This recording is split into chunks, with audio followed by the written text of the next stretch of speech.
எண்ணிக்கை அப்படிங்கிறது முதல்ல 108 வந்தது, அதுக்கு பிறகான எண்ணிக்கைகளை பெற்றது அப்படின்னு அடுத்தடுத்த நகர்வுகள் எப்படி நடந்திருக்குன்னு பார்க்குறீங்க? இல்லை, இருவரும் முன்னேற்ற கழகங்கள் இல்லாத ஒரு அரசு அமையுது. அந்த அரசு ஒரு கூட்டணி அரசாக அமைவது அப்படிங்கிறது முதல் முறையாக தமிழ்நாட்டில் ஒரு கூட்டணி ஆட்சி கூட்டணி ஆட்சியாக இருப்பதுங்கிறது நிச்சயமாக ஒரு வரவேற்புக்குரிய ஒரு விஷயந்தான்.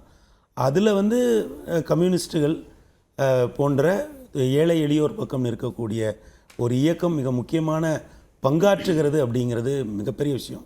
ஏன்னா இந்த அரசுக்கு யார் வாக்களித்தார்கள்னு பார்த்தீங்கன்னா, பெருவாரியாக சபால்டன் பீப்புள் என்று சொல்லப்படக்கூடிய ஏழை எளிய ஒடுக்கப்பட்ட பிற்படுத்தப்பட்ட இதுவரை ஆட்சி அதிகாரத்தில் பெரிதாக பங்கேற்காத சமூகங்கள் இந்த முறை இந்த அரசுக்கு வாக்களித்தது. அதே நேரம் பெண்கள் பெரிய அளவில் வாக்களித்திருக்கிறார்கள், அது இளைஞர்கள் வாக்களித்திருக்கிறார்கள். ஆக இந்த காம்போவோடு சேர்த்து பார்க்குற பொழுது இன்றைக்கு கம்யூனிஸ்டுகள் எடுத்த அந்த நிலைப்பாடு அப்படிங்கிறது ரொம்ப முக்கியமான ஒரு நிலைப்பாடாக பார்க்க வேண்டியது இருக்கிறது.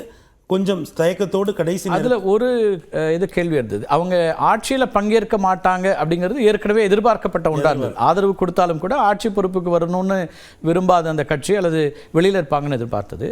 இன்னைக்கு திரு சண்முகம் சொல்கிற ஒரு அம்சம் நாங்கள் ஆட்சி அமைப்பதற்கான ஆதரவை கொடுக்குறோம், ஆனால் இஷ்யூ பேஸ்டாக தேவைப்படும் போது திமுகவோடு சேர்ந்து நாங்கள் போராட்டங்களை நடத்துவோம் அப்படின்றார். இதை எப்படி புரிஞ்சுக்கலாம்?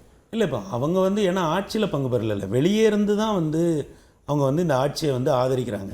ஏன்னா அவங்க என்ன நினைக்கிறாங்கன்னா, பாஜக இந்த அரசு அமைய விடாமல் தடுக்குது அப்படிங்கிற வலதுசாரி வெர்சஸ் இடதுசாரி அப்படிங்கிற அந்த அரசியலில் இருந்து இது ஒரு காலத்தின் தேவை. இன்னைக்கு நாம் இந்த அரசை கொண்டு வரலை அப்படின்னா பாரதூரமான விளைவுகள் ஏற்படும் அப்படிங்கிற மாதிரி அவங்க நினைக்கிறாங்க. ஆளுநர் ஆட்சி அப்படிங்கிறத ஜனாதிபதி ஆட்சின்னு கொண்டு வந்துருவாங்க, அதை தடுக்க வேண்டியிருக்குன்னு திரு சண்முகம் இன்னைக்கு சொல்றாங்க. அந்த மாதிரியான ஒரு பார்வையோட அவங்க என்ன நினைக்கிறாங்கன்னா, இந்த ஆட்சியை நாங்கள் ஆதரிக்கிறோம், அதாவது இந்த ஆட்சியை நாங்கள் இன்றைக்கி உட்கார வச்சிடறோம், ஆனால் இதற்கு பிறகு இந்த ஆட்சியினுடைய செயல்பாடுகளை பொறுத்து எங்களுடைய நிலைப்பாடு இருக்கும்.